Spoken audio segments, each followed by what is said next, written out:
नमस्कार, मैं हूं एडवोकेट राजेंद्र सिंह और आप देख रहे हैं YouTube channel Rajendra law office. आज के इस वीडियो में हम जानेंगे कि क्या कोई खुद अपने मामलों में अपनी पैरवी कर सकता है।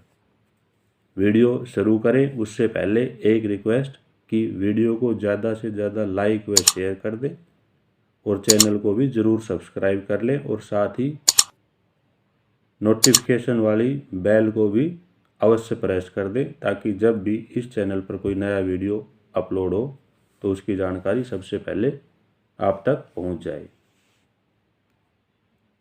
अब शुरू कर लेते हैं आज का वीडियो और जानते हैं कि क्या कोई खुद अपने मामले में अपनी पैरवी कर सकता है, या इसे ऐसे समझें कि कोई भी केस चाहे वो सिविल नेचर का हो या क्रिमिनल नेचर का हो, बिना वकील किए खुद लड़ा जा सकता है या उस केस में अपनी खुद की पैरवी की जा सकती है। तो इन सब की बातों की जानकारी से पहले हम जान लेते हैं कि एडवोकेट क्या होता है या अधिवक्ता क्या होता है। एक कानून द्वारा अधिवक्ताओं के बारे में बताया गया है। अधिवक्ताओं के लिए एडवोकेट एक्ट 1961 बनाया गया है। इसमें बताया गया है कि कौन अधिवक्ता होता है, किस प्रकार एक अधिवक्ता के रूप में किसी का पंजीकरण होता है, उसकी क्या क्या योग्यता होती है और उसे क्या अधिकार व क्या प्रैक्टिस करने की योग्यता प्राप्त होती है। अधिवक्ता को यदि साधारण भाषा में समझे तो अधिवक्ता किसी भी व्यक्ति का कोर्ट के सामने उसकी पैरवी करने के लिए आधिकारिक व्यक्ति होता है, या ऐसे समझे कि उस पैरवीकार के लिए वह अथोराइज पर्सन होता है या उसका अथोराइज स्पीकर होता है।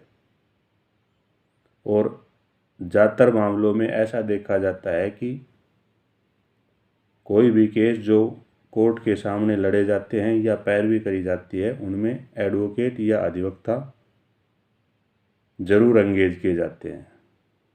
लेकिन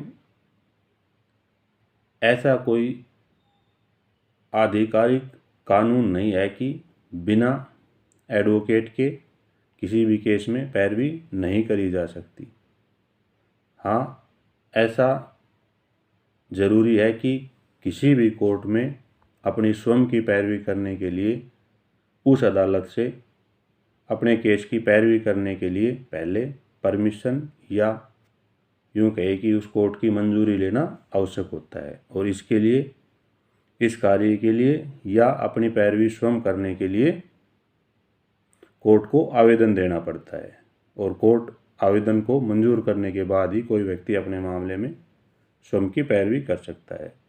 एडवोकेट एक्ट 1961 की धारा 32 में इस संबंध में स्पष्ट प्रावधान किया गया है। अब क्योंकि किसी केस में कोई एडवोकेट किया जाना क्यों आवश्यक होता है या क्यों ज़्यादातर मामलों में किसी व्यक्ति द्वारा जो कोई अपना केस लड़ता है या किसी के खिलाफ कोई आपराधिक मुकदमा शुरू हो जाता है तो उसमें एक एडवोकेट किया जाना ज़रूरी सा हो जाता है। इसके लिए कुछ एक कारण है जिसके कारण एडवोकेट किया जाना ज़रूरी सा हो जाता है, क्योंकि कोई भी व्यक्ति जिसके खिलाफ कोई आपराधिक मामला दर्ज होया है और उसकी कोर्ट में सुनवाई शुरू हो गई है, या कोई सिविल मामला है और उसमें कोई व्यक्ति अपनी सिविल नेचर की कोई बात कोर्ट में रखना चाहता है, तो वह व्यक्ति कानून का जानकार नहीं होता और कोर्ट में कोई भी कार्य कानूनी प्रावधानों के अनुसार किया जाता है। इसलिए भी किसी केस में पैरवी करने के लिए वकील की आवश्यकता होती है। इसके साथ ही दूसरी यह भी बात हो सकती है कि कोई व्यक्ति अपनी बात कोर्ट के सामने स्पष्टता से नहीं रखता, या इसे ऐसे समझ ले कि व्यक्ति इतना कुशल नहीं होता या स्पष्ट नहीं होता कि वह अपनी बात को साफ साफ और स्पष्ट तरीके में न्यायाधीश को बता पाए। और इसमें और भी कारण ऐसे हो सकते हैं कि जो व्यक्ति कोर्ट केस लड़ रहा है उसे कोर्ट की भाषा का भी ज्ञान नहीं होता, क्योंकि साधारण बोलचाल की भाषा और कोर्ट में इस्तेमाल होने वाली भाषा अलग अलग होती है। कई जगह व्यक्ति या तो कम पढ़ा लिखा होता है या उसे उस कोर्ट में प्रयोग की जाने वाली भाषा की जानकारी नहीं होती। जैसे आप समझ सकते हैं कि कोई किसी शहर या किसी गांव से संबंध रखता है तो वहाँ उसकी बोलचाल की भाषा अलग होती है, लेकिन न्यायालय में कामकाज की भाषा अलग होती है।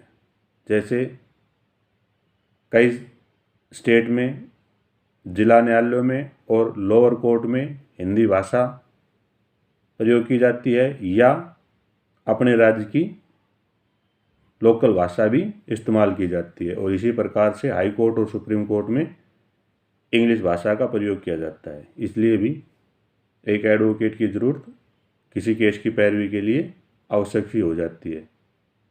और कारण इसमें यह भी हो सकते हैं क्योंकि कोर्ट में बहुत से वकील और बहुत से फरियादी हर समय कार्रवाइयों के दौरान मौजूद रहते हैं, और एक साधारण आदमी को इतने सारे आदमियों के बीच या इतने सारे व्यक्तियों के बीच बात करने की या बोलने की प्रैक्टिस नहीं होती।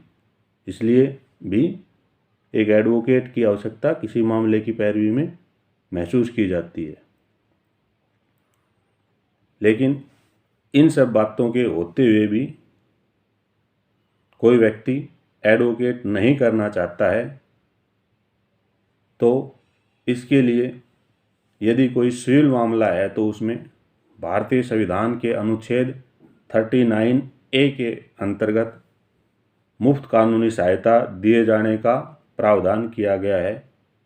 इसके अंतर्गत यदि कोई व्यक्ति अपने मामले की पैरवी करने में और अपने मामले की पैरवी के संबंध में वकील की फीस आदि वहन करने में असमर्थ है, तो वह अदालत में आवेदन करके अपने लिए सरकार के खर्चे पर वकील ले सकता है। और इसी प्रकार आपराधिक मामलों में भी क्रिमिनल प्रोसीजर कोड की धारा 304 के अंतर्गत जब किसी व्यक्ति पर कोई मुकदमा दर्ज हो जाता है या उसके खिलाफ कोई आपराधिक कार्रवाई अदालत में शुरू की जाती है, तो उस समय अदालत द्वारा उस आपराधिक कार्रवाई जिसके खिलाफ शुरू की गई है उस व्यक्ति से पूछा जाता है कि क्या वह अपना स्वयं के खर्चे पर वकील कर सकता है या उसे सरकार के खर्चे पर वकील उपलब्ध करवाया जाए। और ऐसे मामले में यदि अभियुक्त इच्छा जाहिर करता है कि उसे सरकारी खर्चे पर वकील उपलब्ध करवाया जाए, तो उसे सरकार के खर्चे पर वकील उपलब्ध करवाया जाता है। अब इन सारी बातों के होने पर प्रश्न यह उठता है कि क्या कोई व्यक्ति अपनी पैरवी करने के लिए सक्षम है? क्योंकि हमने इस वीडियो के माध्यम से पहले जान लिया कि एडवोकेट एक्ट 1961 की धारा 32 के अंतर्गत कोर्ट की परमिशन से कोई व्यक्ति अपने केस की स्वयं पैरवी कर सकता है। लेकिन क्या इतना सब होने के साथ ही एक व्यक्ति अपने केस की पैरवी करने के लिए सक्षम हो सकता है? तो इसके लिए सलाह तो यह दी जाती है कि या तो वह अगर वकील की फीस या केस का खर्चा वहन करने में समर्थ नहीं है, तो वह वीडियो में बताए गए प्रोविजंस के अनुसार सरकार के खर्चे पर अपना वकील, यदि वह कंडीशंस पूरी करता है, तो सरकार के खर्चे पर अपना वकील ले सकता है। अन्यथा यदि वह स्वयं प्रैक्टिस करना चाहे अपने केस में तो कर सकता है। इसके लिए ज़रूरी है कि वह यदि सिविल मामले में अपनी पैरवी करना चाहता है तो सिविल प्रोसीजर कोड को अच्छी तरह से पढ़ ले और उसके अंतर्गत बताए गए प्रोविजंस के अनुसार अपने मामले की पैरवी करे। साथ ही जिस मामले की पैरवी वह करना चाहता है उससे संबंधित कानून को भी अवश्य पढ़ लें। जैसे यदि कोई लेन देन का मामला है या कोई